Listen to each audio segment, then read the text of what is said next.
Hello टासीले good morning सबैजनालाई। आजको मेरो भिडियो चाहिँ यहाँ भन्ज्याङबाट सुरु गर्दैछ है। अन्त भन्ज्याङको वेदर त्यस्तो छ है अहिले। यहाँ यता चाहिँ इन्डिया, यता चाहिँ नेपाल है। अब यहाँ नेपाल हो। म चाहिँ आज गइरहेको छु कालिम्पोङ। आज कालिम्पोङ बस्ने, त्यहाँबाट चाहिँ बाटोको तपाईँहरूलाई देखाउने छु। अन्त अन्तिमसम्म हेरिदिनु होला है। भन्ज्याङको वेदर त्यस्तो चाहिँ पानी परिरहेको छ। अनि हाम्रो ग्रुप चाहिँ यहाँ छ ल, यता है। बस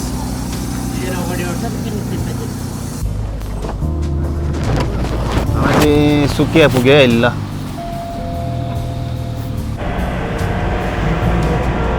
हो यही हो।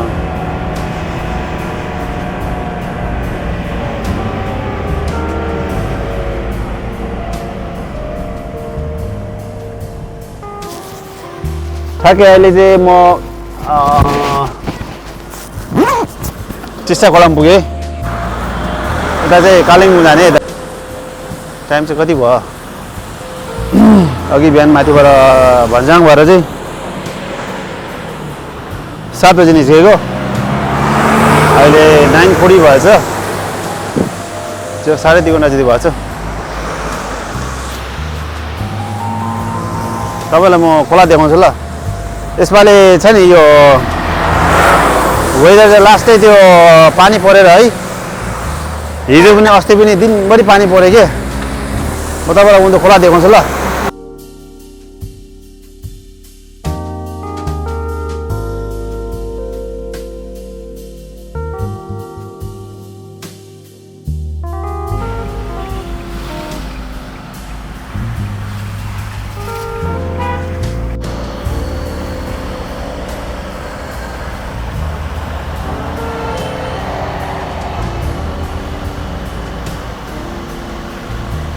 चोक बजार हो यो।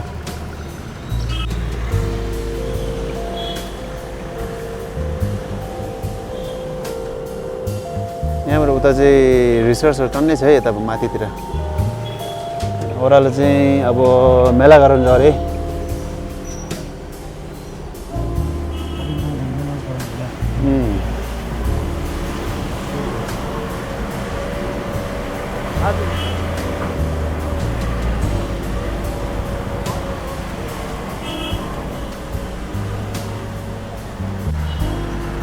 यता स्टेसन है यहाँ चाहिँ। अब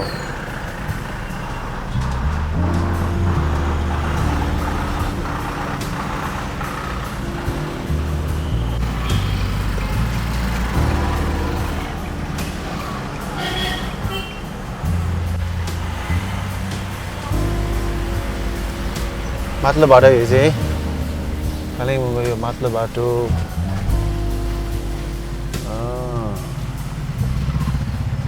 10 माइल पुग्नु लाग्यो। कञ्चन होला है यहीँ। जस्ताको त्यस्तै रहेछ कञ्चन होला।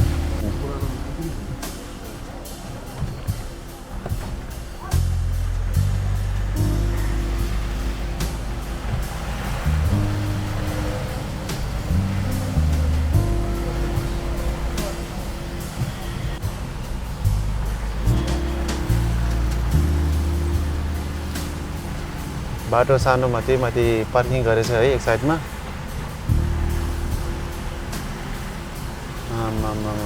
यो त गुप्ता स्टोर। पहिला यहाँ जग्गु भोगल यहाँ थियो नि।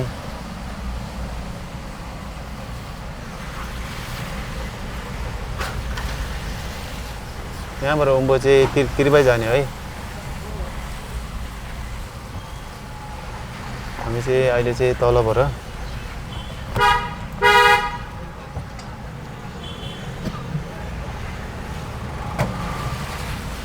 यो ठाउँको नाम के भयो अरे? कालिम्पोङ नै हो नि? होइन यो 10 माइल नै हो कि, तर यहाँ बिर्सेछ मैले नामहरू सबै आयो।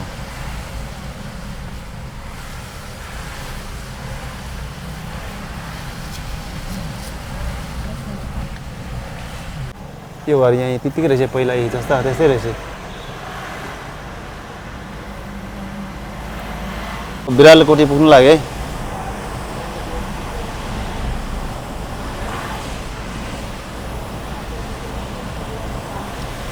वेदर त कालिम्पोङमा नि त्यस्तै रहेछ अहिले पुरा हुसु लागिरहेको रहेछ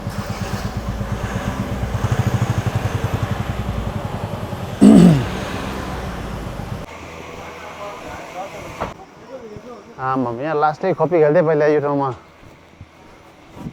हेट अहिले यस्तो भएछ यहाँ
यो तोफान हो यो भिजुलबाट चाहिँ माथि छ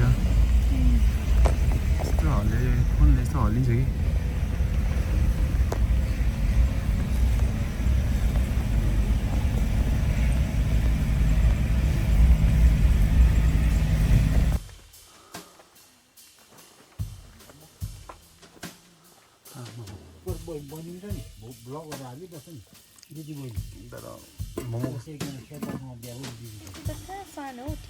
हो तर डिजाइन चाहिँ खतरा बनाएको छ है अलगढा हो पिकी डाँडा ए ल पिकी डाँडामा चाहिँ ल चियाहरू खानुहुन्छ ल चिया कता जाउँ क्या मिठो छ है हामी चाहिँ अहिले लाभा गइरहेको छु लगभग आधा बाटो चाहिँ पुग्यो होला तपाईँलाई यहाँ तलको भ्यू देखाउँछ ल हुँदो है त्यो पर डाँडाको चाहिँ अलगढा है दामी रहेछ यहाँ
एकचोटि जान्छ भित्र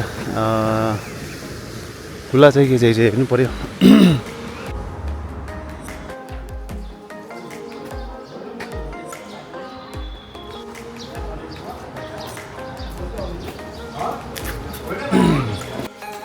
हेलो टासी दिदी गुड मर्निङ म चाहिँ अहिले ठ्याक्कै घुममा छु है घुममा आज चाहिँ सागा धावा अन्त हिजो याङजेले एउटा कमेन्ट गरेछ पुरानो गुम्बा र यहाँ भिडियो एकदम पुरानो छ भनेर मैले अहिले त्यहाँ जानु लागेको ल यो घर चाहिँ पुरानो स्टक है यो माथि होइन ढेन्जौँ आउँछ रहेछ माथि चाहिँ गाछेलिङ चाहिँ है लस आज यता अब भव्य पूजा होला नि आज त किनभने बुद्ध जयन्ती है प्रायः चाहिँ हाम्रो चाहिँ साका धाएको बेलामा हुन्छ ठुलो यहाँ अलि लस लस साका धाउनु हुन्छ त्यति ठुलो हुँदैन उझुक्लो भनेपछि अब 1850 को वर्ष छ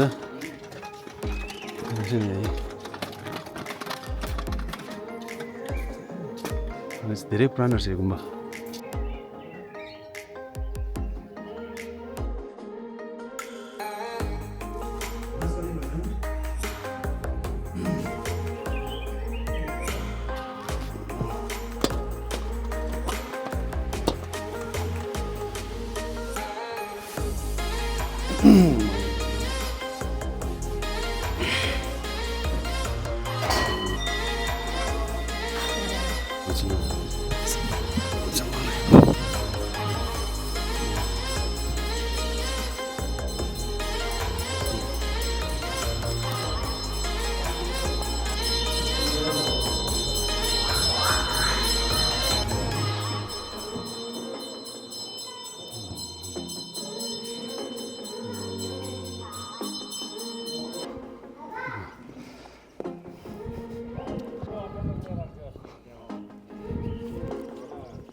Kalian mahal lah. Mahal lah.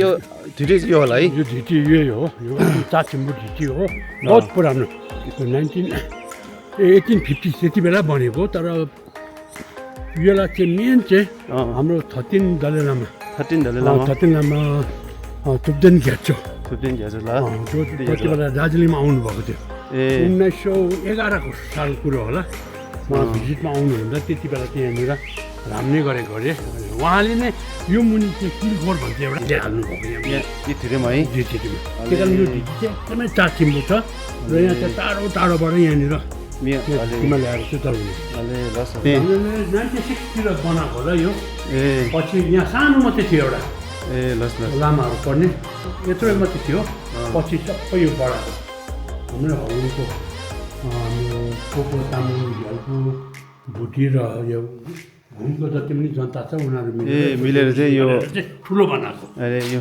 छाप्ने अब पूजा गर्ने ठाउँ है अप्ठ्यारो हुन्छ नि ओह्रालो उकालो